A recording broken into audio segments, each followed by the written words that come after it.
So we carry on.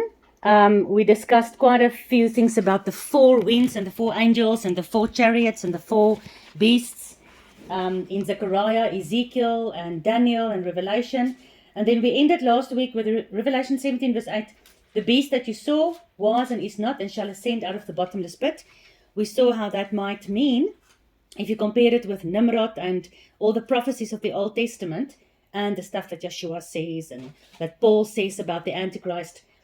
This beast, that's the Antichrist name, was and is not and shall ascend. So it means this beast was somewhere in the past. We did talk about that. But now, while John was writing Revelation, this beast wasn't. And yet this beast will ascend out of the bottomless pit. So we see a kind of a Nimrod, Nephilim, fallen angel mixture resurrecting out of the bottomless pit. But we also saw how the Antichrist is called the son of perdition, and Judas is called the son of perdition. But Judas wasn't the son of perdition until Satan came into him. So the Antichrist must be a man. He must have the number of man. What's the number of man? 6. What's the number of God? 7. So the Antichrist must be a man because his number is Chi. Just give me a second. Chi stigma. The 660 and 3 score. 666. Therefore, he must have the genetic number of 6 in your chromosomes, where your carbon is the number 6. So he must have a clay aspect, because the clay feet mixed with the iron. You remember all those things. All these things come together. But it cannot be just a man, because the Antichrist must be almost the same as the Christ, but he's in opposition of the Christ. Now, Christ, was he just a man? And God. No, he was God. Well, 100% man, 100% God. Sure, but if he was 100% God, why did he die? God doesn't die. So, but you see where I'm going. Yes. So, Yeshua was God manifested as a man. He was physically a man. Yeah. And yet he was the pain and all those things. Everything going with it. Antichrist the same. Yeshua was God manifested in the flesh. The Antichrist must be a man, but he must have the satanic God power and spirit. He must have it in him. He cannot be just a normal man. So people can say maybe Trump is the Antichrist, or Elon Musk is the Antichrist, or King Charles is the Antichrist. I don't agree with any of that. Although if they die and then they get resurrected and Satan goes into them, I'm not saying that cannot be the Antichrist, although I don't think so. I've been teaching, especially out of the book of Judges, you see the Antichrist figure must come out of Judah. But then again, both Trump and Elon Musk and King Charles has got Jewish blood. They're all stemming from the same original Jewish families who's ruling the world. So, there are many candidates. I don't care which one it is at the end of the day.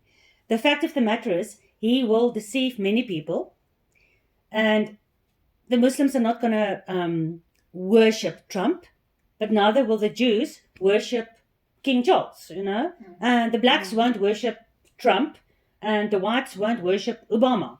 The Antichrist is going to deceive the whole world to worship him. So it's not just going to be a man, but it's going to be a fleshly manifestation of God. We just don't know which God. Well, the world don't know which God. They think it's going to be God, and that's why next week you'll see my video on Enoch, the book of Enoch, where you'll see how the fallen angels that mated with the women, how all the gods, the whole pantheon of gods, came out of that. So the original mixture of gods from heaven that came down to earth, it sounds just like Yeshua. God from heaven came down to earth. You see, it's very similar. But that thing where the heavenly gods with human biology brings forth the Son of God. That's going to be the Antichrist. So for me, I don't think it's any of these humans. Just to get back to Revelation, so we read about this mystery of the beast. And this beast is carrying a woman in Revelation 17 verse 7. I'll tell you the mystery of the woman. So there's something very mysterious, and she's a woman. The mystery of the woman and the beast that carries her. So if the beast is this Antichrist, but in this specific case, in Revelation 17, we are reading about the beast that John sees coming out of the sea. Nay, remember? Revelation 13. I stood upon the sand of the sea, and I saw a beast rise up out of the sea, having 7 heads and 10 horns. Why 7 heads? Do you remember Daniel 2? No, Daniel 7. We are busy with Daniel 7. So Daniel 7, you've got the lion and the bear and the leopard with 3 heads and the beast. So how many heads? 7. We've got 7 heads and 10 horns. The 10 horns are the 10 toes, the same as the 10 toes, but this 7 heads has 10 horns altogether. So it doesn't say, how many horns on which of the heads. The total beast with the total amount of heads has this total amount of horns. And then we also see about crowns. I don't think we read that verse yet, where this beast carries 10 crowns, because 10 horns and 10 crowns is the same thing. In the old days, your leaders had a thing around their heads, and in this band that was around their heads, they put horns of animals, and that showed that they were the leader. On the 4 corners of the altar, you had the horns. On both the altar for sacrifice and the altar of incense, you had the 4 horns. Horns represents your might, your strength, your power, your authority, right? If a rhinoceros loses his horn, then he can't fight the other rhinoceroses, and then he can't win mating rights. So he's not the king of the jungle anymore. Later on, the horns, if you look at somebody that was wearing a band with horns, you can see how a crown evolved from that. So that's why a crown also has these pointy things, because it's representing the horns. So the bigger the crown, the bigger the horns, the bigger your might. There's something about masculinity. So this beast of Revelation 17 that's carrying the women, this is not the beast whose number is 666. Because as we go through Daniel, we'll see that from the 10 horns, another little horn comes up. Okay, we'll still get there. And that little horn, although it's part of this whole beast system since the time of Babylon. And remember, he was, and now he's not, and he's going to be, because he was in the original Babylon. Even before King Nebuchadnezzar dreamt about the statue in Babylon, there was a Babylon before Nimrod. So this little horn will be the fleshly manifestation of this whole system over the last 5,500 years that will come up out of the head of the final beast, which will be the Roman system, because the Roman system is at the end of the statue. But yet the Roman system is integral part of the Greek and the Persian and the Babylonian system. You remember I showed you all that. But this beast that is now carrying this woman is talking about this beast in which all 4 the other beasts are summarized. It's not talking about the little horn beast. The little horn beast is the Antichrist. This beast is these 4 kingdoms that brings forth the Antichrist. Okay, so don't get confused. In Revelation, you read about the beast, the false prophet, and the dragon. Who's the dragon? Satan is the dragon. The beast is the Antichrist, and the false prophet is the false prophet. People mustn't get confused between the dragon and the beast. Because the beast is almost like the son of the dragon, like Yeshua is the son of God. And the little horn, who is the Antichrist, who's also called the beast, the number of the beast, but this beast is this head of gold, and then you've got the silver and the bronze and the iron in Daniel 2, and then you've got the 4 beasts of Daniel 7 that's talking about the same 4 kingdoms, where the head of gold was the lion, and then the Persians was the bear, and the bronze, which was the Greeks, was the leopard with the 4 heads, and then of course the iron is Rome, and Rome has all the elements of Babylon, Greece, and Persia, but it's the final beast that will be in our time. We are still under what law? Roman law. If you speak to any advocate or any attorney, which laws are we, operating in? We are all still under Roman laws. Look at all the contracts you sign. It's got Roman numerology. That is represented by this beast. So, are you at the point that you understand the current world government is this beast? You are with me on that? Yes. You understand that the current world government, although you have governments that are Christian and Muslim and Jewish and Hindu, and it doesn't matter. None of these religions matter, because all of these religions has their roots in Babylon. Okay, that includes Judaism. Judaism is big in Babylon, but for me it includes Christianity as well. The main reason, although a Jew will not keep Christmas, because Christmas is pagan, so Christianity has pagan roots. Not all Christians are pagans, but you understand what I'm saying when I talk about pagan roots. You can't deny the fact that there are pagan traditions to be found in every religion on earth today. You know 25 December is not his birthday. 25 December is the birthday of the sun god. You know that. So it is a pagan root. It is a Babylonian root. Not saying all Jews and all Muslims and all Christians are bad. I mean, it's, of course not. But you need to understand that the government system is the one that has the force and has the power and has the authority to bring all the puzzle pieces together for the ultimate revelation of the Antichrist. Judaism is based on the Babylonian Talmud. There's a difference between the Jew that Abraham was, the Jew that Yeshua was, the Jew that Paul was, and Judaism today. Judaism was already in the time of Yeshua. Yeshua called the people that followed Judaism, he called them Pharisees and Sadducees. Well, they were the Pharisees and the Sadducees.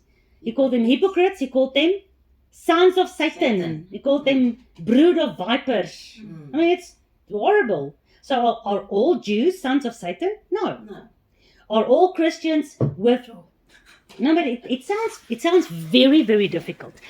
But for you to understand Daniel, you have to open your understanding of the current world system. Otherwise, none of this is going to matter.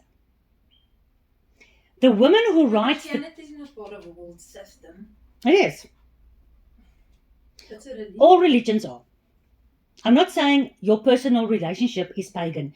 I'm saying the religion to which all people belong to has got Babylonian roots.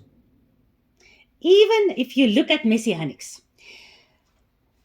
Remember last week, we saw the remnant. Was it the week last week or the week before last week? I showed you from scripture where Daniel talks about the remnant, and then I showed you the remnant in Ezekiel and in all the other books, and finally in Revelation, where it says the end day saints of God. How's the end day saints of God identified? Can you remember? I really stressed it. Do you want to read it again? Revelation 12 verse 7. Just remind you, because I also want to ask you, how does Yeshua identify his church in Revelation 1 and 2? But first see the saints of God in Revelation 12 verse 7. Because there's only one follow his command and the testimony of Yeshua. Yeah. All right. Now it's not my fault. But wait now. This is what Yeshua, who gave the revelations. This is how he's identifying his people. They're not called Jews. They're not called Christians. They're not called Messianics. He identifies them by the law on their hand, what they do, and the law on their head, how they believe. You have to have the faith of Yeshua, but you have to obey his law. That is undeniable in Revelation almost on every page. Yeshua identifies his church in which way? If you look at Revelation 1 and 2, how many churches does he identify in Revelation 1 and 2? 7. Why not 6 or 8 or 10? It's always 7. Do you see that? How does he identify them? When he speaks, he is standing in a specific place. John turns around he sees, well, he can't really see him because the light was too bright, but he sees him standing amongst what? Let's look. Open Revelation 1 and 2. See if you can find it. There's a voice that sounds like thunder. John turns around and he sees this being stand amongst something. And then this being starts identifying his 7 churches. How does Yeshua identify his church? He stands in the midst of the... 7 golden candles. Okay, where are you reading now, Revelation? 1:2, Revelation 1:12. Revelation 2 verse 1 does. Revelation 2 verse 1. So he stands amongst the 7 Golden candlestick. golden candlesticks. What is that? 1:12. Menorah. Menorah. But by you it's 112. Remember, Bibles differ. Okay. Then continue searching there, because at one stage he's going to identify what the menorahs are representing.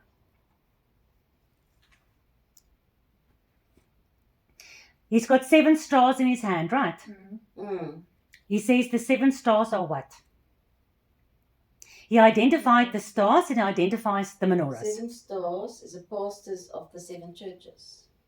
I don't like your translation, but it's actually the messenger, the angels. Angels. The angels of the 7 assemblies. Okay. Not crazy about that translation of yours. I think I've told you before. No. What is it?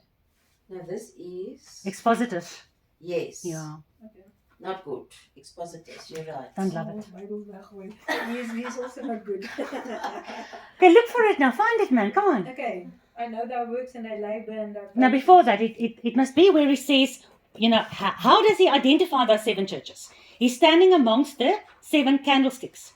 But at one stage, he says, Golden candlestick. okay, Revelation 1 verse 20. Mm. Read that for me. 20.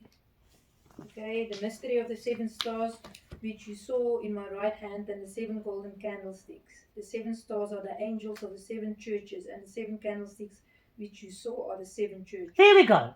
See, he identifies his 7 churches with 7 candles. menorahs. So in which group of people today do you find menorahs? Only Messianic. Jews. Basically Messianics and Jews. Do you remember how many times we discussed who's Israel? You got the 10 tribes that's scattered into the Gentile world, and you've got the house of Judah. There's only 2 groups of people where you will find menorahs in their houses. Those are the people that keeps the 7 days. Everything's about 7. You've seen it over the last 3 years. You've seen 7 repeated like a million times. It's all over scripture. So the 7 candlesticks, the 7-fold spirit, the 7 days of a week, the 7 feasts of God. Those are the things that people do who has menorahs in their house. All right? The Jews don't believe Yeshua is the Messiah, but they do the Torah, although they mix it with Kabbalah and with Talmud and all these other things. So that's why many Jews today don't even keep the Torah anymore, because the Torah says don't work on Shabbat. But now the Pharisees came and said, if you scratch your nose, you've sinned, you've worked on Shabbat. So if you can throw away all the Babylonian Judaism, that which remains will be, can I call them pure Jews, for a lack of any other description. They might still not believe in Yeshua, because Romans 11 says they're actually blind.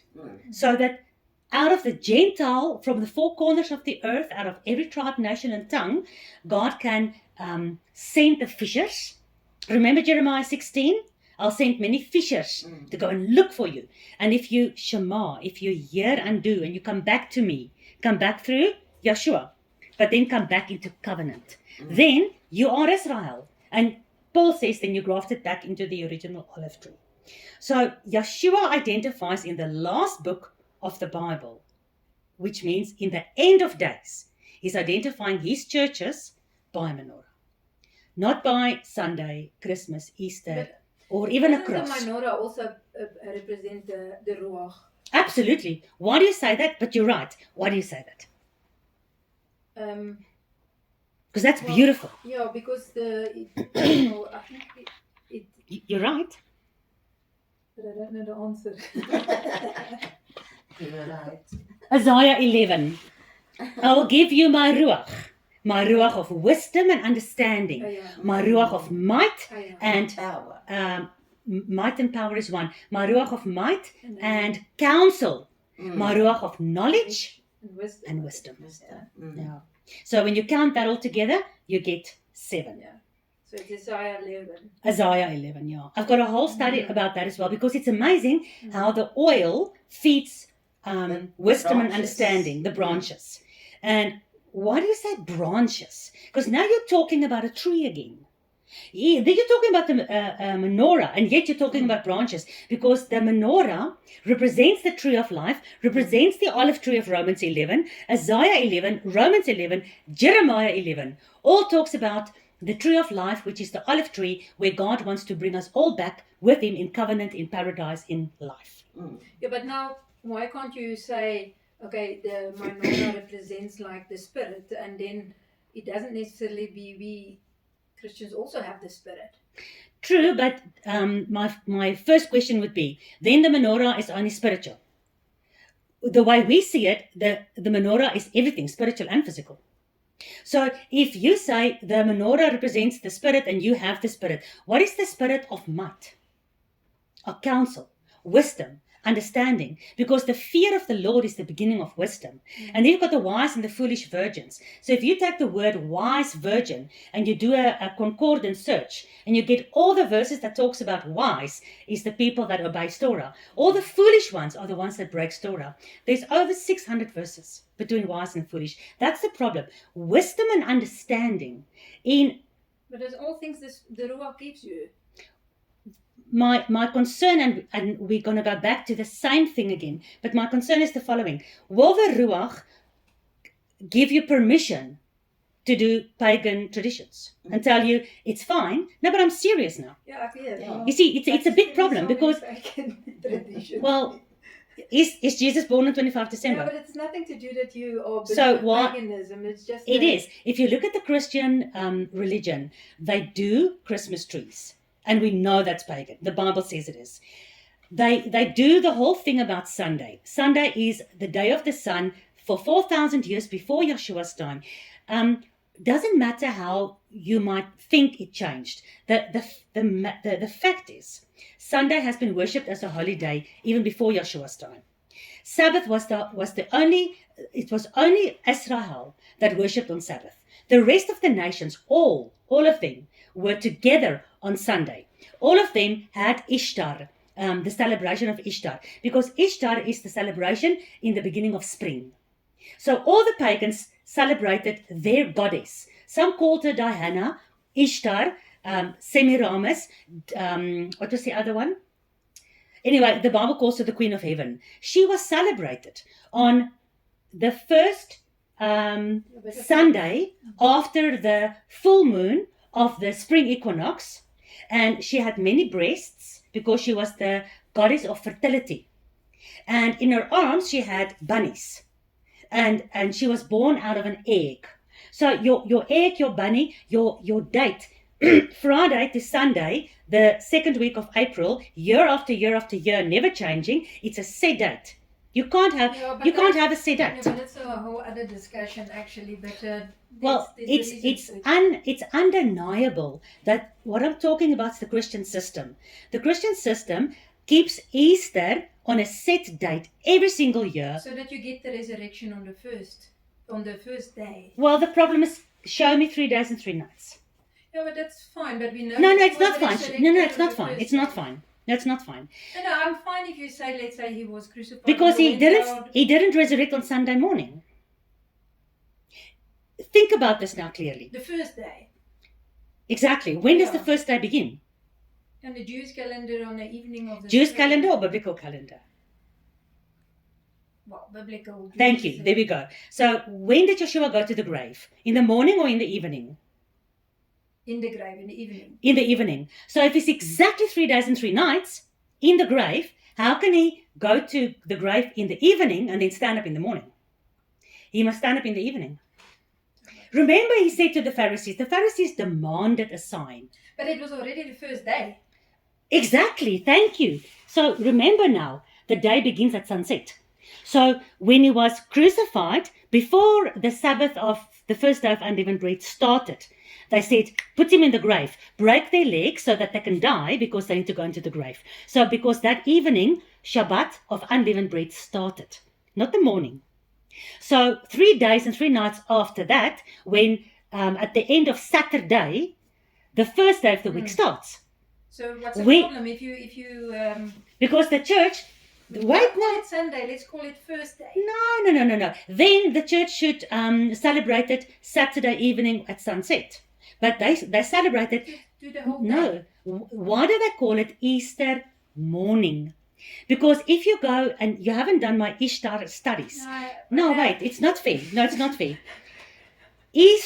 Ishtar was worshipped at dawn. Remember in Ezekiel? Kan ek net iets sê? So Easter is only the English word for Ishtar. for English. In Afrikaans and in most languages you will say something like Pascha. So let's So call you it, can't say the word Easter refers Okay. to Ishtar. fair enough. Let's take the word Easter away. Let's say Paasfees Yeah, in Afrikaans. yeah. Churches still celebrate Paasfees on Easter Sunday morning, because at dawn, you can go and ask a million church pastors right now, when did he resurrect? At dawn. Why do they celebrate dawn when the Bible clearly says it was in the evening? Because Ishtar's celebration was at dawn. Ask Ezekiel. God says to the prophet Ezekiel, do you see what my children are doing? The children are gathering wood. The fathers are making fire. The women are kneading dough and are baking Easter cakes. They are baking cakes for the Queen of Heaven. They are standing with their backs towards the temple. They're standing in the temple door with their backs towards the temple, facing the east, waiting for the rising sun to worship the Queen of Heaven. Yeah, but that's not what Christians do. I'm not saying that's what Christians are doing, but the fact is, Christians are worshiping on Sunday morning. They are calling it the dawn, the opstandingsdag. Yeah, but that's when you wake up. So you're not going to worship when you sleep. Well, we have a problem now. You see, that's why Yeshua identifies his church with those people that has menorah in their house. Because the people that has a menorah in their house knows that resurrection day starts at sunset, because that's when the day starts. So when you count Wednesday night in the grave, Thursday night in the grave, Friday night in the grave, not Saturday night in the grave, you already have three nights. But you can have Thursday as well. I was thinking about it. So You can no, you can't. So count with me. Yeah, okay, but specifically, I don't know. You see, that's why Yeshua identifies his church, not as people that say, oh, it doesn't matter. It doesn't have to be specifically. You can say he resurrected on the first day, after the first day. There's different ways of saying it. So, Okay. or so Approximately how many different ways? 3? Yeah, I think two, there's about 3. 3. So Can let's stand take. on. So let's take the 3. In 3 days he will Okay. stand up. He rise on the 3rd day and after 3 days. Okay. So we can take all 3 of those. Then either Yeshua is a liar or he speaks the truth, because he says the only sign I'm going to give you is the sign of Jonah, which is 3 days and 3 nights. Yeah. So from the moment, we all know the starting point of counting 3 days and 3 nights. The starting point is before the sun went down, he had to be in the grave. All right. So if you count from that moment, because the women even rushed to see where he was buried, and then they rushed home to be in time before the sun set, to be in the house for Shabbat. So we've got the starting point. It's at evening. So it doesn't matter which one of your 3 options you use. But if you want to make Yeshua a liar, then you can choose one of the options that is shorter or longer than 3 days and 3 nights. I have a menorah in my house. I'm going to choose to go with Yeshua's 3 days, 3 nights exactly. Exactly. So for us, specifics, yes, maybe a lot of people say you are now legalistic. You are legalistic when you follow man-made rules. You are not legalistic when you follow God's rules. God's rules is perfect and it's beautiful, and you have to follow it in the way that he says. So you count 14 days exactly to Pesach. Then in the year that he died, you count 3 days and 3 nights exactly to Bikurim, first fruits. It is freaking amazing how it works out. Yeah, You can't disregard that. Okay, we're a bit off the topic of Daniel, but let's say you take the lamb had to go in the house on the 10th. 10th. Okay, and in 14 was the Passover now. So if you take Wednesday, let's say, so I don't know if the 10th represents Yeshua coming into Jerusalem. Into Jerusalem, Okay. yeah. But then, and let's say it was, because then he cleaned the temple, was it on Sunday or the following day? I think it was that on Sunday. Monday. Okay, so then it couldn't be the Saturday, Why not? because you can't work on the Saturday, the Shabbat. So they couldn't sell on the Shabbat, which they were doing. It was money then- changers. Yeah, No, but- so let's say then on the Sunday it works out then the 10th, and the 14th would be, for example, the Thursday. That's just a thought. It works nicely out. Count backwards. So let's say the 10th is Sunday, 11 Monday, 12 Tuesday, 13 Wednesday, 14 the Thursday. Yeah, but if he came in on the Sabbath and he cleaned the temple on Sunday, is that what you're saying? No, he came in on the Sunday. Let's say if he came in on the Sunday. So not coming in on the Shabbat. But yeah, that's just a guess. Yeah. Okay, now you've got an interesting point that I'm not sure how you're going to explain it and how you're going to give it. You've got an interesting point, but the fact is he had to come into the house on the 10th of Aviv. Yes. So it doesn't matter which day of the week it was. Okay, but if Yeshua was crucified on the Thursday and not on the Wednesday, that's why I say Thursday might for me also work. So if he was crucified on the Thursday, that 10th and 14th works nicely when he came into... Yeah, it works out better. Yeah. But if he was crucified on the Thursday, he would not have been 3 days and 3 nights in the Yeah, grave. you can work it out like that as well. But just think about it. Help me understand how you can work it out. Yeah, but we'll have to... Okay, so...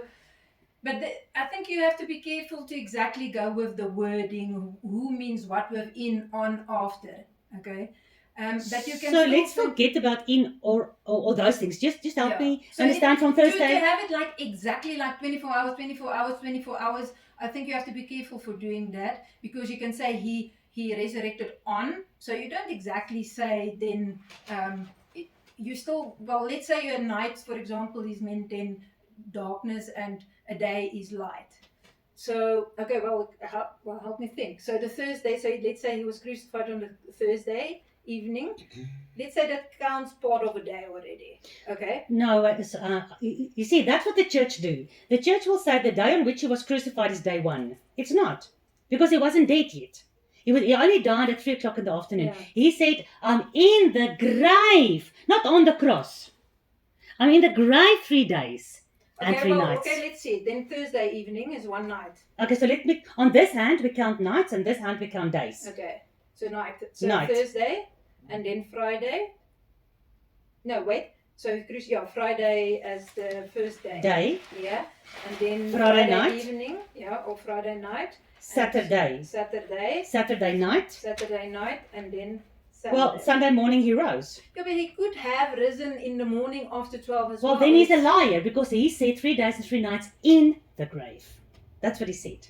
Yeah, but you don't know exactly when the woman came to the grave. Oh no, He you was do. The only- Bible says very clearly, before sunrise, she came to the grave and he was gone. You've got a problem. Yeah, I don't know. It's People, you see, that's why Yeshua identifies his church with people that has a menorah. Because if you understand the Pesach and the 3 days out of Egypt and the 49 days to Shavuot, and you understand the Feast of First Fruits, and you start examining these things, then Yeshua's whole thing, when he came in, when he died, when he resurrected, it makes perfect sense, all the way to Pentecost. Makes perfect sense. No, I But it agree. only makes sense if you know how to count. And you only know how to count if you get into this rhythm of 7. And that's why the menorah identifies Yeshua's assemblies in Revelation. And the reason I'm saying all that, what's the reason I'm saying all that? Which verse were we busy with? I promise you, I've been hearing everything you've been saying for the last 3 years. And I know that you don't agree with me. And even that is fine, because we have agreed at one stage to disagree. The mystery of the woman. How did we get to this? We were talking about the woman that was riding the church, that was riding the beast. With the menorah. And then the The menorah. in Revelation. Yeah, and then the ruach, But why? which also represents. Before we got to that, how did we get there? The 7 churches. Oh yes, the current world system. So you have to have a menorah in your house to be a saint, basically. Well, if you're gonna have to have it, Pesach. absolutely. Depends on Which which one? calendar. Yeah. So the full moon was 2 weeks ago. How do you then count the other 2 weeks with the previous 2 weekends? What do you mean? How do you count the other weeks? What type of calendar would It depends on the calendar. The problem is, God said for basically in the prophets, He said already, He's actually hiding Yeshua. First of all, and He's hiding the truth. It's for those who's got ears to hear and all those things. And He says to Daniel, we got to that. No, we're still going to get to that. Seal up all this. It's for a time of the end. Habakkuk 1 verse 1. Habakkuk says, God showed me all these things for the time of the end. So it's only now in the end that a lot of this is being broken open. The calendar has been hidden for about 2,000 years. When we all started understanding, we have to start keeping Shabbat, we have to start keeping the feast days, we have to stop eating pork, we became Messianics. Ne? We purchased a menorah, not because we have to, because we love to. All right? Then we started realizing we need a calendar. What did we do? We followed the Jews. Because we knew we didn't know anything else. After a couple of years, we started realizing their calendar is based in Babylon. The calendar is based on a Babylonian calendar system. So we stopped using the Jewish calendar, right? Now you've got options of, do you follow the calendar that you find in the book of Enoch? And it's difficult because it doesn't work out to 360 days. He follows the solar calendar. Then you've got 364 days. What do you do with the extra 4 days? That mystery, that's why the whore is called mystery. But you just read there in Revelation 1, the mystery of the 7 stars and the mystery of the menorah. There's a lot of mystery. Even Daniel at one stage became sick and he pleaded with God, just explain to me all of this. And God said, it's not for you. It is for the people in the time of the end, when knowledge will increase. We still don't have. I'm telling you now, none of us Messianics can claim to have the true calendar. So what we did, we tried to understand the calendar out of the book of Enoch. And it is difficult. It's not easy. But we started counting the year from the spring equinox. The same time you start counting for Passover. At this stage, that's the best we can do. We don't think it's 100% correct, because in the Messianic movement, it's almost like in the Christian movement. You've got 10,000 different denominations. Yes. Because we're all reading the same Bible, but there are different translations. And even if me and you we read new moon. What does that mean? What does new moon mean? You say it's a sliver. But it is the same over day. When do you... I hear you. Yeah. But the thing... it's very interesting going in all those things and be like perfect and so on. But in the end, Yeshua said, believe like children. And I think if you make it kind of too difficult, then no one would be able to be saved. Actually. No, but it's not difficult to be obedient. When he says believe like a child, what does a child do? Will a child be against his father's laws? Never. He'll believe like a child. He'll trust his father 100%. If his father says, don't speak to that man, he's going to trust his dad, and he's going to obey his father's commandment and not speak to that man. Because if he breaks his father's commandment and speak to that man, it's going to be a pedophile and the guy's going to abduct him. Yeah, but most Christians don't know about these things. No, that's also not right. Remember, we just said how many times? Habakkuk 1 verse 1, even in Revelation, even in Daniel, even Enoch 1 verse 1 says, in the end, knowledge will increase. So most Christians don't know about this. That's why knowledge will increase. Like you started searching with such a seriousness. How much have you learned in wisdom? How much have you grown in your prayer time? In your character, in your Bible knowledge?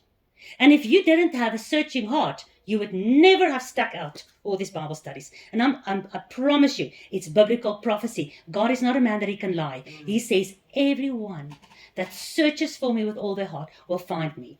And if you can know how many Christians on a daily, weekly, monthly basis are, I don't want to say leave the church system, but they start investigating the ancient paths of God. And they start following that. And they get problems with their church friends and their family, and some of the husbands hate the wives, and some of the wives hate the husbands. Now, James, 4 years ago, I spoke on Radio Council, and he heard, and he started doing the Bible studies, and he radically changed, but he changed too radically, and he put his wife off totally. And he said to me, "Oh, my wife wants to divorce me." And I told him, "You know what? You need to start following Yeshua in everything. In the physical, do your Shabbat, but do it like Yeshua." And it's 4 years, and he about 2 weeks ago, he phoned me to say, "My wife said, what does this mean here in the Bible?" And they started doing Bible study together, and their relationship is stronger than ever. What I'm saying, we talked about the fact, how fair is it that people don't know these things? Answer number 1, my people perish for a lack of knowledge because they rejected the Torah. Isaiah 4:6.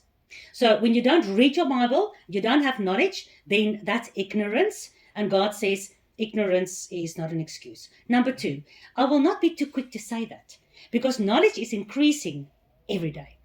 There are people coming back to the menorah system every single day, all over the world. Jews are being healed. Yeshua said, "I came to heal the blind." There are millions of Jews being healed, having a lot of persecution within their synagogues, and of course their families. They can get killed. If a Christian becomes a Messianic, your family is not going to kill you, but a Jew becomes a Messianic. The moment somebody believes in Yeshua, he cannot be a Jew anymore, according to the Jews. While Yeshua says, I have my sheep in my fold, but I have other sheep as well in the other folds, and I want them all together. What's he talking about? House of Judah, house of Israel. Yeah. You can only be a Jew if you believe in Yeshua.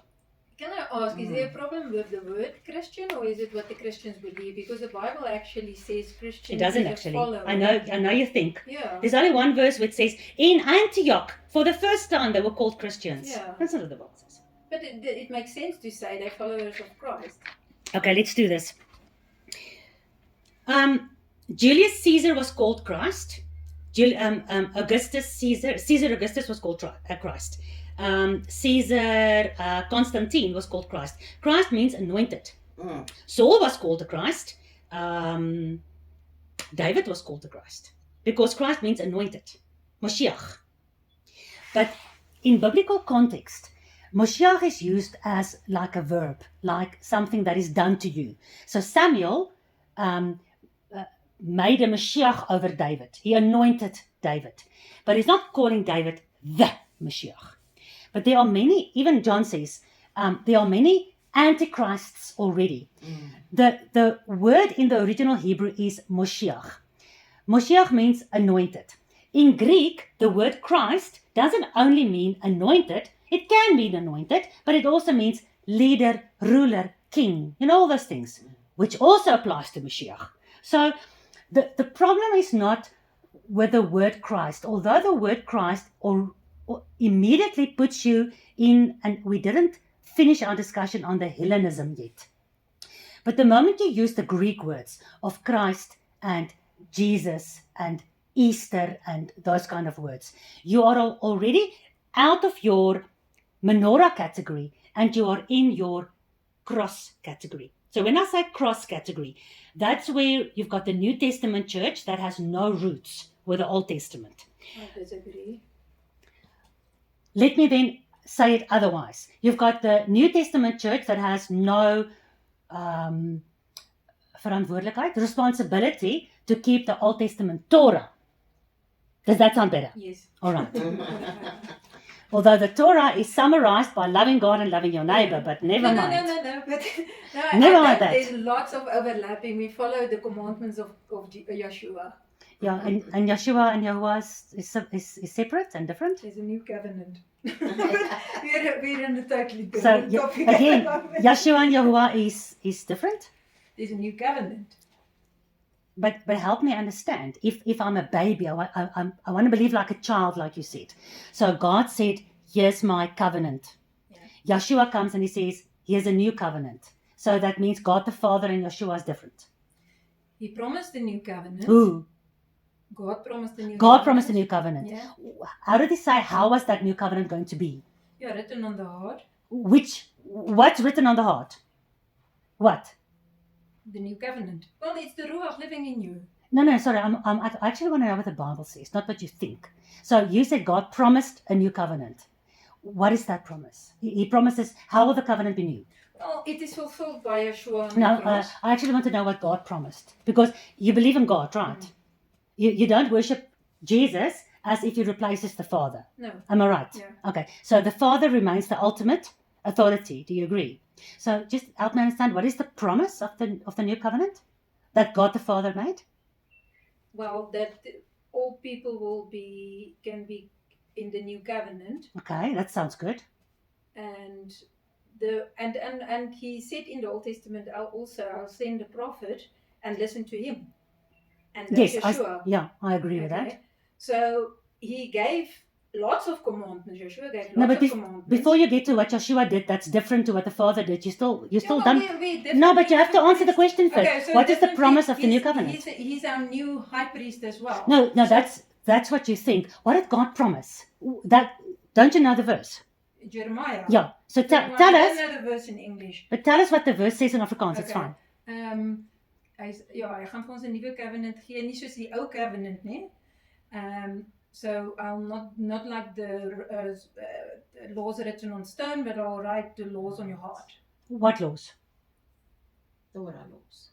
No, I disagree. You see that's a problem. So although God says, "I'll write my Torah on your hearts," you don't agree. Therefore, you and I will never agree about new or old covenant. Because so things if have Jesus changed. came, nothing has changed. No, it has changed. Nothing has changed. There's already like the priesthood has changed. Yeshua was The priesthood has never changed. Who was the original priest? the Levites. Really? Melchizedek. Okay, but now he's according to the order of Melchizedek. Melchizedek has always been there. The Levites. No, but you know what? This is very good because, like James's wife, she would love this because these are the questions she has. But now wait, the priest system has never changed. It has always been there.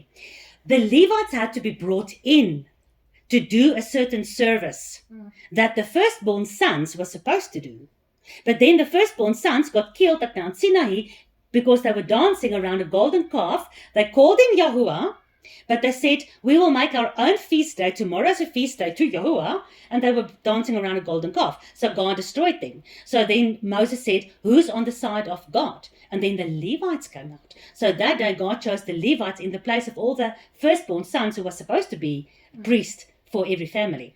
But they were there to do a specific work. But the priestly order has never changed. Read Hebrews 4-9 very carefully. He talks about the old that passes away, right? Because the temple has passed away. There's no temple. So the whole Levite system has got no more job. What are they going to do? Become beggars on the street? So that system passed away. But the priestly system, since Genesis, where do we read about Melchizedek? 16, Genesis 16, 14 somewhere. That is the eternal priesthood. Because where was the very first sacrifice brought? In the Garden of... Well done. Genesis 3.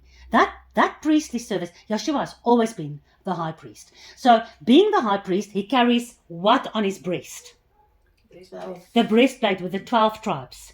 How many gates in the New Jerusalem? 12. Because the high priest is the high priest of Israel. That's represented by the menorah. That's got 12 tribes, of which 2 houses must be restored back together. This house was divorced because she's a whore. That's why he says, not like the old covenant that I made with you at Mount Sinai. Although I was your husband, I had to divorce you because you became a whore.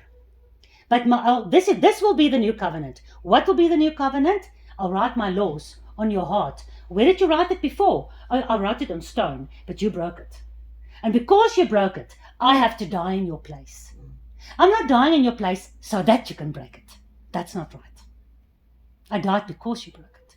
Now that I died and you got your forgiveness, your law breaking is covered under the blood on the Day of Atonement, Yom Kippur. That's what the slaughtering of the 2 goats is all about. And the blood goes onto the mercy seat. Where's the mercy seat? It's on top of the Torah, because there's mercy over the Torah if there's blood on the mercy seat.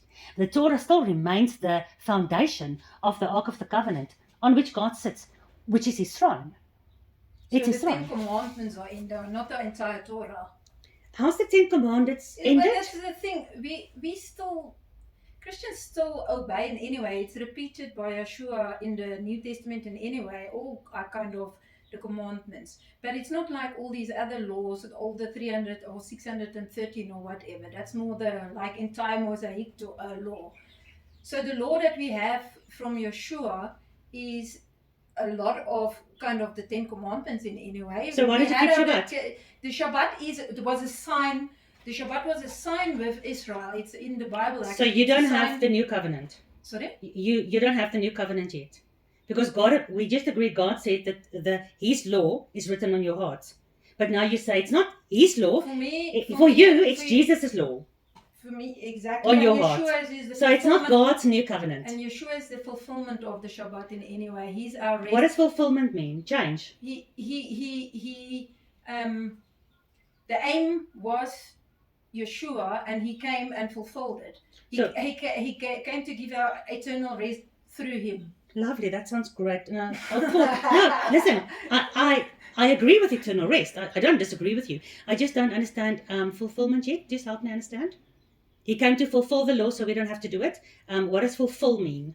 I'm talking specifically now about the Shabbat. Okay, let's talk about the Shabbat fun. Okay. We can include pork eating and all those things with that as well. So he came to fulfill that. What is no, fulfill? the pork eating, I don't. That's for me entirely anyway.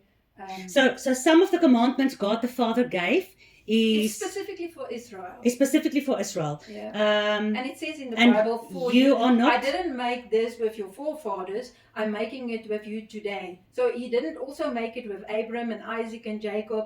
What the are you the Mosaic law wasn't there then. What No, it the hell wasn't. are you talking about there? Okay. Can we just ask what the Bible says about that? Hold a second.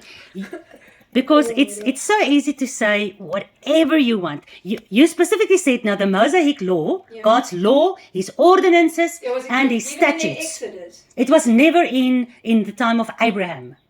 That's what you said, right?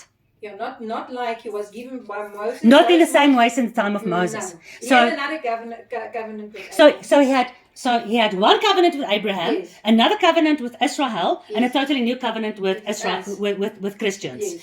So he lies when he says There's he's the nothing same like yesterday, today, and forever.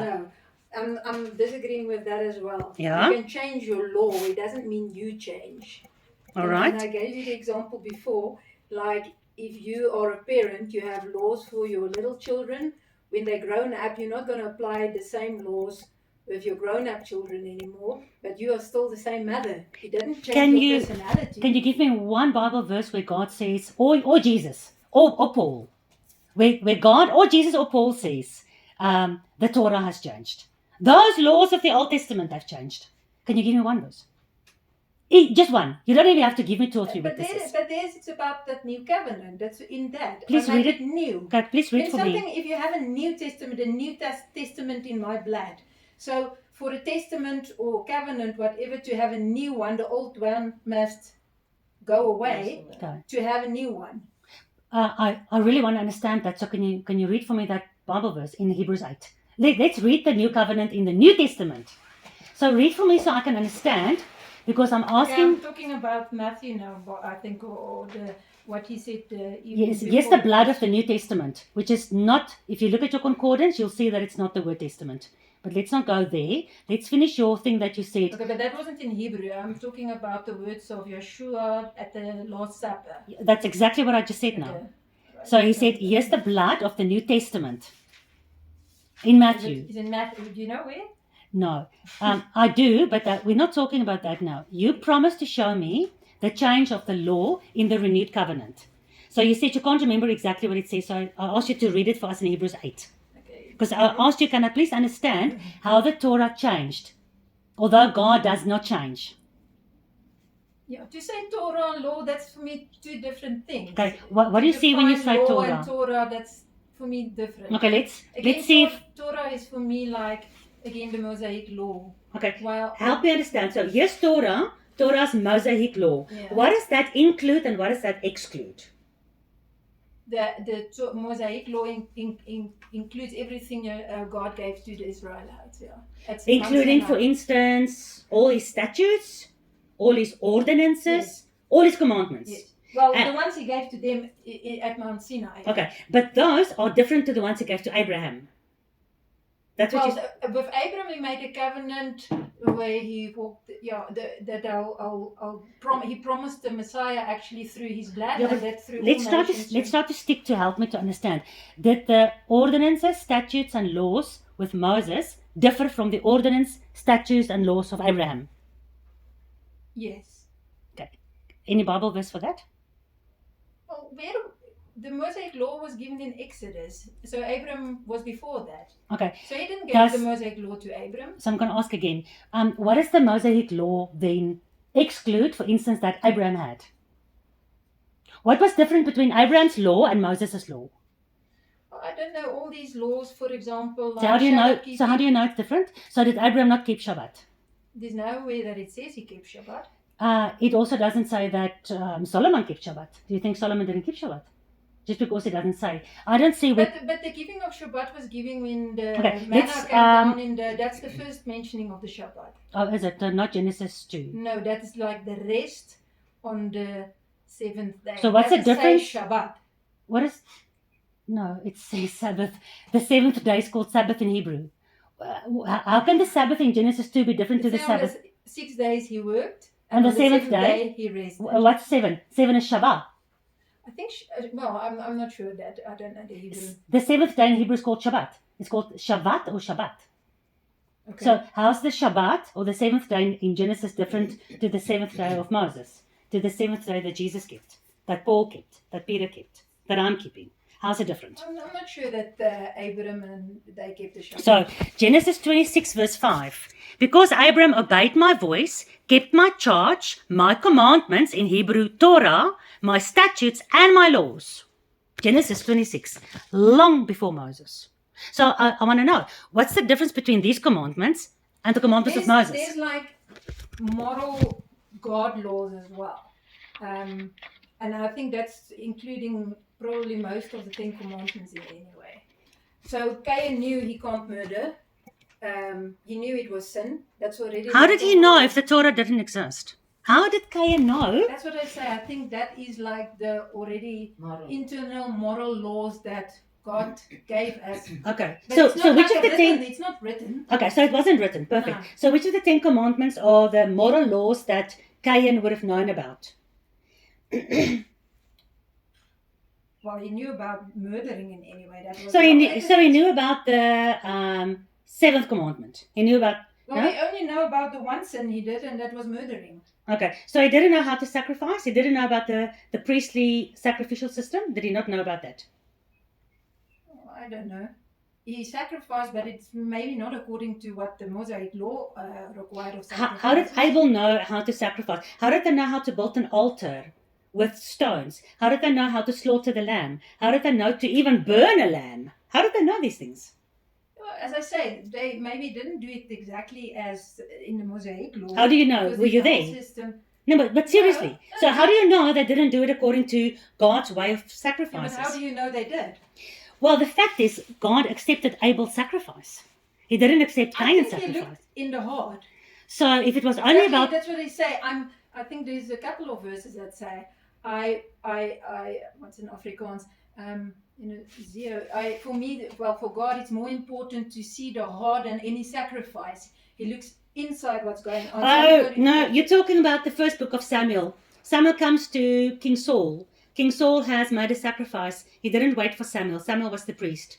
And Samuel said, And Saul No. said, I made the sacrifice because, I want to go to war and you didn't come. And sacrifice is not it's not a problem. And then Saul said, does God not want your obedience to his Torah more than your sacrifices? Is the problem the sacrifice or the problem that he broke the Torah in order to keep the Torah? Obedience. He said, No, obedience but is... it's not that Better verse. I than think it's in sacrifice. Hosea somewhere. That's it. I'm not sure now, but Okay. anyway. And we can find it in Hosea. Yeah. Hosea also says, my people perish for a lack of knowledge because they disobey my Torah. Hosea 4 verse 6. You can read it in your own Bible. But I think that the moral of it is it's more important to look at the heart than actually the way you sacrifice. And there's a couple of verses that say that. So it's not about exactly the legalistic way, how you do a thing, instead of really looking behind the heart. That's how he does it. So, Absolutely. and I think that's what God saw with Cain and Abel. Mm. So not exactly that's how you have to slaughter a lamb on this type of altar and those type of things, but rather he looked into their hearts and saw who is the sincere one. Perfect. But do you agree or disagree that they knew something about sacrificial law? There's nothing mentioned, so I can't say. Okay. Do you agree or disagree that they knew how to sacrifice? They sacrificed. How exactly, if it was according to... How did they know about sacrifices? Did they one day decide, I feel like killing one of my beautiful little lambs, and I feel like getting a couple of stones, and I feel like burning this lamb to God? So, but now what sacrifices are we bringing today? Let's just get to that question first, because I'm still trying to get to you to read me the new covenant. Because can we please try to finish one thing? Please, just answer. How did Cain and Abel know about sacrifice? Forget about whether it's according to the Mosaic ways or not. How did they know about sacrifice? How did they even know about the concept? I think it's like if you, let's say you're a child and you displeased your parents, you want to make up in some way. That's why I say I think it's an internal moral thing in human beings. It's like you want to make up in some way. So for them it probably was, let me try and give God something of what I have. Okay, so that's your opinion on that. Yeah, that's what I'm thinking. Yeah, because there's nothing written like that. Yeah. So what you're saying is the sacrificial law for them was just a moral law. Yeah. Okay. And for Abraham, Isaac, Jacob, Noah, for Noah, was it just also moral? How did Noah and all these people know? Cain, Abel, Noah, Abraham, all. How did they know about sacrifice? Did they all have the same moral conviction? Well, God asked Abraham to sacrifice. But before Abraham, let's take Noah. How did Noah, if the Torah didn't exist yet, because your argument is the Torah only existed. Not that written Torah. Didn't Okay, exist. whatever, whether it's written or There might be some oral. things, there might be some things that God told him at that Yeah. time. And that's why I've asked you, what's the difference between the laws of Adam all the way to Moses, and then when Moses came in? Because you said that the Torah is not the same always. No. There's one Torah for Adam to past Abraham all the way to Moses. Yeah. Then there's a Torah for Israel. Mhm. And today there's no Torah for nobody as long as you love your No. neighbor. And you don't No, murder we and you have don't laws. kill. No, we have laws. What laws? But We have Yeshua's laws. what is Yeshua's laws? There's more than 400 or something like that in So the New Testament. And as I say, it no, but wait. What different law does Yeshua have in the New Testament than God had for Abraham or for Moses or for Adam? there's even more laws, more intense Give me one. laws. Just give me one. Just one. Well, he changed, for example, let's say an eye for an eye, and then now Yeshua said, okay, you turn your cheek. Yeah. Did he change it? It changed from the Mosaic law, yes. Otherwise, we should actually, if you take out my eye, you can have my eye. Did Yeshua say he's changing it for you? As I say, God said, this is my son, listen to him, even on the mount of, what do you say? Transfiguration. He said, actually, this is my son, listen to him. Mm. So we have to listen to what Yeshua said, yes. My question remains, did Yeshua say he changed his father's law about the eye for an eye? He gave new laws. Nothing is said of I'm changing it now. Okay, But so he gave. did say there's a new All right. covenant. Okay. So he gave a new law. So does that mean he is stopping his father's old law because he gave a new law? He fulfilled. He totally did his. I still father's need you law. to explain to me what fulfill means. So it He means did I everything. stopped this one and I begin this one. Is that fulfillment? Yes, this one is fulfilled So, okay, in him. this one is Actually, stopped. because the Israelites couldn't obey. None could except Yeshua could. So the covenant was broken. So in him, he made a new covenant on the cross. Okay, And- you're still going to read Hebrews 8. We're going to not now. Okay. So And talking about the sacrifices changed today as well. We're not sacrificing anymore. does the Torah say you're allowed to sacrifice? No. So Well, the Torah says you can sacrifice, but it's now not necessarily in the new covenant. It's not necessary. excuse me. But the Does- Torah says yes. Excuse me. Does the Torah say you're allowed to sacrifice? You and me and our husbands. Are we No, allowed okay, to? the priests have to. The priests have to do it. Do we have priests? Right now. No. So we can't sacrifice.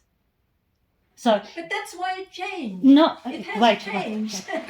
So if That's maybe the purpose why also the temple has been burned down in 70 AD. oh, and Yeshua didn't say that when he comes back he's going to establish the temple again. And Zechariah and Ezekiel doesn't say the Messiah will sacrifice again. Have you never read that? Let's forget about that. Let's finish this one. First of all, the fact that we can't sacrifice right now because we don't have a temple or we don't have priests, does it mean the law changed or we just cannot keep that law? We cannot keep it, Okay, but so- because we cannot keep it, it anyway has changed. So the fact that we can't keep it means it changed. All right. Yeah. Let me ask you It this. has changed. If I drive a car, what does the law say about stopping at a stop street? I have to stop now. Mm. Okay, that's the law. Mm. If I break my leg and I cannot drive anymore, I cannot keep that law because I cannot drive. Does it change the law? No. So why does it work for God's law but not for the stop street?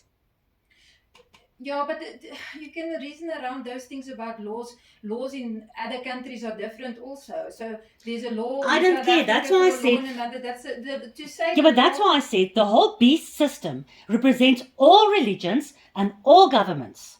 Yeshua identifies out of all the religions there are. He identifies a group of people in Romans, in Revelation, where you just read, those who keep the Torah, not a couple of cherry-picked Christian commandments, the entire law of God. Yeshua said not a jot or a tittle of the law will ever pass away. Yeshua said, do not say I came to destroy the law. Don't say it, but you're saying it. No, You- I don't say he destroyed it. He Well, fulfilled it. What And else it's are you not doing? No, I'm not taking the law, the Torah, away out of the Bible. It's just Yeshua fulfilled it, but he didn't take it away. He actually had to show it. He's the only one that can fill it. Absolutely. So righteousness is only in him. Because Absolutely. You couldn't So do that. he's obedient to his father, so we don't have to be. We have to be obedient. Well, then be obedient Yeah, to but his it's father. I am obedient. I'm trying, but it's another law. Yeah, but you see, you are obedient to the laws that you've chosen, you think is applicable to you. Whereas Yeshua said, not a jot or a tittle of my father's law will change. Yeshua says, whoever keeps the law, the smallest of the law, and teaches others to do so, will be greatest in his kingdom. Where in the Bible, I'm still waiting for the verse, where in the Bible do we have either God or Yeshua? No, but I'm serious. I'm so serious. Tell me where I read it, but I'm God not or sure. Yeshua, the Father or the Son or any disciple or any apostle, where any one of them says, this law is old, don't do it anymore, here is a new set of rules. Okay, but then I can also ask you if you say, where does it say? Where does it say you have to keep the Shabbat? In the New Testament. Because I think Yeshua had plenty of time, if it was a matter of, let's say, to be saved or to be kept saved, there was plenty opportunity to say, okay, you believe in me and do this and this and this and this and this, and then you will inherit the kingdom. Not the apostles, not Yeshua, no one. Then I must ask you also, where in the New Testament does it say we have to keep the Shabbat? 100%. Did Yeshua say, I'm the shepherd, follow me? Yeah. Does John say in the first book of John, if you say you believe in him, you will follow him and do what he did? Yeah. Did Paul say, follow me as I follow Yeshua? I think so, yeah. Okay.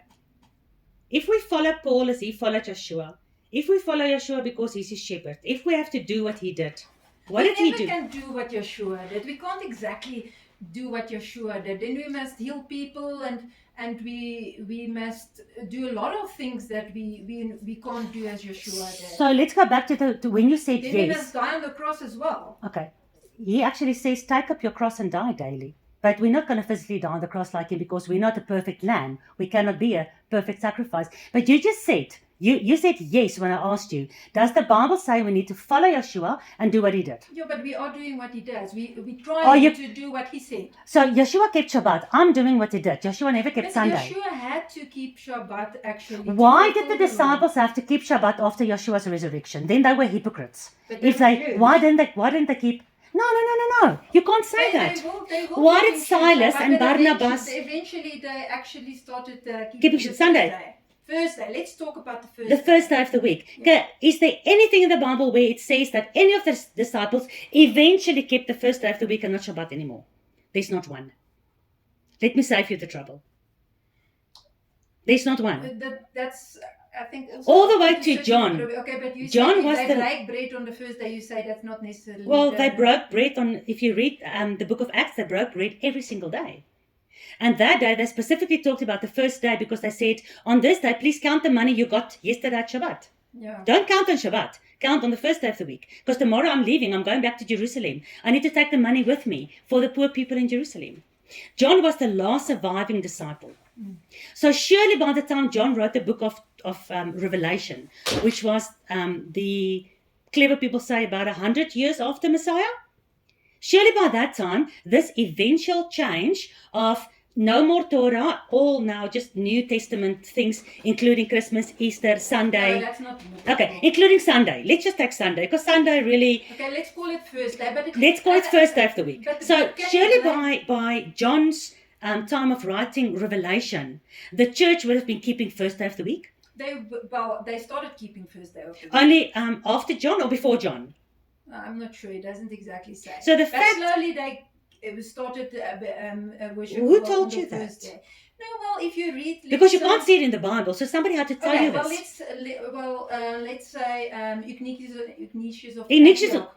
Ignatius of Antioch. Yeah. Oh, So- the early church father, Roman Catholic priest, a Okay, Jesuit. but he died actually in the Colosseum for his belief. Mhm. So if there was a command that would have said, you are not going to be saved if you don't Oh keep the wait, Shabbat. I've got his book. He kept Shabbat. I'll prove No, it to you. he proclaims the first day that they actually worshipped on the first day.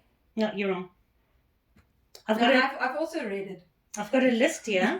There's a difference between the Roman Catholic Church But the Roman fathers. Catholic Church was not there yet because I think he's in the first Century. 160 or something around there. Lovely, because those are the real church fathers, not the church fathers of the Roman Catholic Yeah. Church. So, and as I say, so you can research, but he mentions actually worship on the first day, and for me, it does make, it's personal now, but it does make sense that the first Christians eventually would say, okay, we distantiate a little bit ourselves from the Jews that keep the Shabbat, but they don't believe in the Messiah.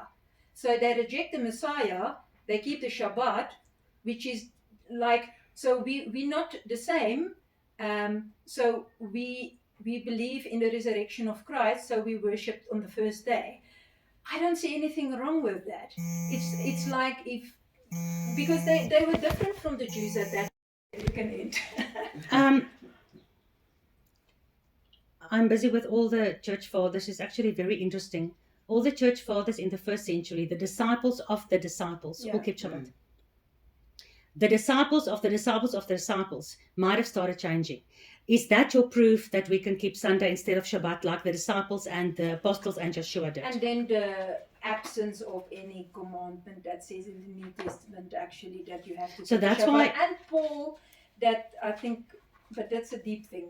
I know you Paul- disagree. Paul said But it's again- not about new moons and Shabbats and festive days. That's He's- not what it is. No, that's not what. Please read the verse. The verse says, "Don't let anyone judge you for keeping Shabbat or new moon or any festival. Only the body of Christ can judge you for that." So, There's other so verses as well. Yeah, but you've been promising me for 3 years now to give me one verse where we can see the permission to change or to not keep God's laws anymore, certain of God's laws. But There's not one. There's not necessarily a law. We wouldn't have disagreed with each other on certain matters if there was a specific verse in the Bible that said, okay, after Yeshua salvation for us on the cross, which for me is the inauguration of a new covenant, that you have to keep Shabbat and that you have to keep all the Mosaic laws, like the kosher laws, and there is also no verses in the New Testament. Okay, so when Yeshua said, not a jot or a tittle of my Father's law will change, what was he talking about? Nothing has changed. No, wait. What was he talking about? I'm now Yeshua and I'm saying, not a jot or a tittle of my Father's law will change. Do I have to... Until everything is fulfilled. No, that's not what he said. Wait, listen to my question. I'm Yeshua, you're the audience. I say, not a jot or a tittle of my Father's law will change. Okay? For you to believe that we have to keep his Father's law, you wanted him to repeat everything in his Father's law. When he said, here's my Father's law. If it's a matter of salvation, yes. Okay, so yes, his Father's law is written in the Mosaic law. Yeah. He says, of this law, not a jot or a tittle will change. Okay. So, does he have to repeat the whole law for you to believe it? Or can he give you the book of Moses and say, yes, my Father's law, not a jot or tittle will change? It doesn't have to change. He didn't say not a jot or tittle. You because don't you have to asked obey me the new covenant. But you asked me for a verse. I asked you for a verse. You can't give me one, and you said I also don't have one. Yeah. I can give you 7 million, but let me give you this one. He says not a jot or tittle will change. So if he says not a jot or tittle will change, he says follow me, do what I did. Paul says follow me like I follow Messiah. Messiah kept Shabbat. Paul kept Shabbat, but I keep Sunday. Because Eusebius of the first century started keeping Sunday. So I'm going to go with somebody who never walked with Messiah, who never have the covenant that he heard with his own ears. I'm going to follow him for the salvation of my eternal life. I'm going to go with Sunday because it feels right, although the entire Bible, all the people in the Bible, all kept Shabbat. Well, my verse is still the New Covenant one. So please read it for us. Hebrews 8. And let's end with that. Because now remember, out of the Bible, not your opinion. You need to help me understand, because I'm so stupid. Help me understand how the New Covenant has changed the laws, or fulfilled the laws, or whatever word you want to use. Because it doesn't matter what you use. It comes down to it's no more. Whatever word you want to use. Doesn't matter. You want to say it's no more. So help me understand how the New Covenant makes the Torah no more. Things have changed. It is still there. History can't be changed. It is still there. Help me understand how the New Covenant have changed the Torah. In a couple of ways, but that's another discussion. No, but just what verse do you want me to read in Hebrews 8? Because I don't want you to explain it to me out of opinion. I need proof from the Bible. What verse are you talking about in Hebrews 8? The one about the... You are basing your whole life on this new covenant. But I don't know the verses out of my head. It's all I know is it's in Hebrews 8. For this is the covenant that I will make with the house of Israel after those days, saith the Lord. So not the Christians, only the house of Israel. That's interesting. Anyway, continue. Saith the Lord, I will put my laws into their Which mind. laws? My laws. What is my laws according to that verse? Who's speaking? So this is like out of Jeremiah, actually. So Hebrews took this out of Jeremiah. Perfect. I still want to know who's speaking. God. And whose laws is God referring to? But he was speaking to the Israelites there. So that's not the new covenant for the Christians.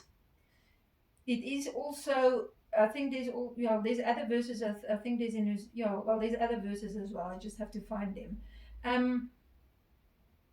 We can say we are spiritual Israel. Okay. If you believe. Okay. I will put my laws into their mind. So you didn't answer my question yet. So you said God speaking, and what law is God referring to there? My laws. What is his laws? No, you're going to say Torah. No, I'm asking you. And it's not about your opinion. Don't say what you think, or for you it means this, or for you it means that. What is God the Father? The Almighty God. What is he saying? Well, that he write them in their hearts, and I will be. That he writes what in their hearts? My laws. What is But it? What is his it's laws? for- Remember, not what you think. It's a new covenant laws. Please try and just help me understand. I need to know what So laws. he said before he's gonna make a new covenant. God still has laws, but now it's new covenant laws he'll put in their hearts. So what from God's laws that he said he's going to write in your heart, which ones of those laws have changed? In that verse, where does God say, here's my new covenant, take my laws, but I'm going to take out 613, I'm just going to keep 5 or 6 for you, and I'll write that in your heart. Does it say that? Not some things have changed. If you say Yeah, but the problem, it's like also no. that we don't stone. So things have changed in that law. It's new covenant Why don't you laws. stone? Why can't we stone our children today? Well, you can't stone a lot actually. There's a lot of stoning actually in the Mosaic law. Sure. So things why have can't? changed. No. Where did God or Jesus say stoning is over? Actually, he didn't repeat in Yeshua showed actually forgiveness against the woman that adult. How was he able to forgive her? Because then he broke the law. Then he's no longer the perfect lamb, and he's not my sin sacrifice. If he broke the law, if Yeshua broke the Torah, he cannot die for my sin because then he sinned. So Yeshua didn't break the law. How did he not break the law? How could he show forgiveness? What did he ask her? Where are your accusers? And she said they were gone. Why were they gone? Because what did he ask them? Who of you saw this happen? Because what did he say? Pick up the first stone. According to Torah, the witness must pick up the first stone. So Yeshua said, witnesses, please come forward. So we don't stone because we don't have witnesses. So what is your question? We don't stone because the Torah says before you stone, you need to bring the person with 2 or 3 witnesses to the council. Yeah, now let's say we have 2 or 3 witnesses, we're still not going to stone. You can't because you don't have a council. You don't have the Torah council. You don't have the 70 elders. Where's the 70 elders? You don't have them. That's why I say things have changed. Nothing you can't say things have No, not changed. my leg is broken. Just because I cannot drive a car and stop at a stop street doesn't change the stop street law. I am just currently not able to keep the law. Yeshua is going to fulfill everything, not change. There is a massive difference. The word fulfill in Greek, because the New Testament is in Greek, means to make full. So he takes his father's law that you have written on stone, I don't murder, but I fucking hate you in my heart. Ne? But I don't murder, so I'm righteous. Yeshua says it doesn't work like that.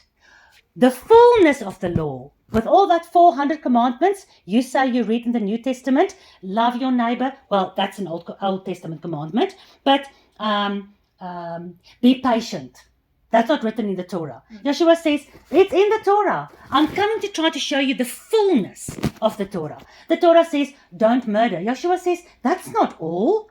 If you murder somebody in your heart, or if you look at a woman with lust in your heart, you've broken my father's Torah.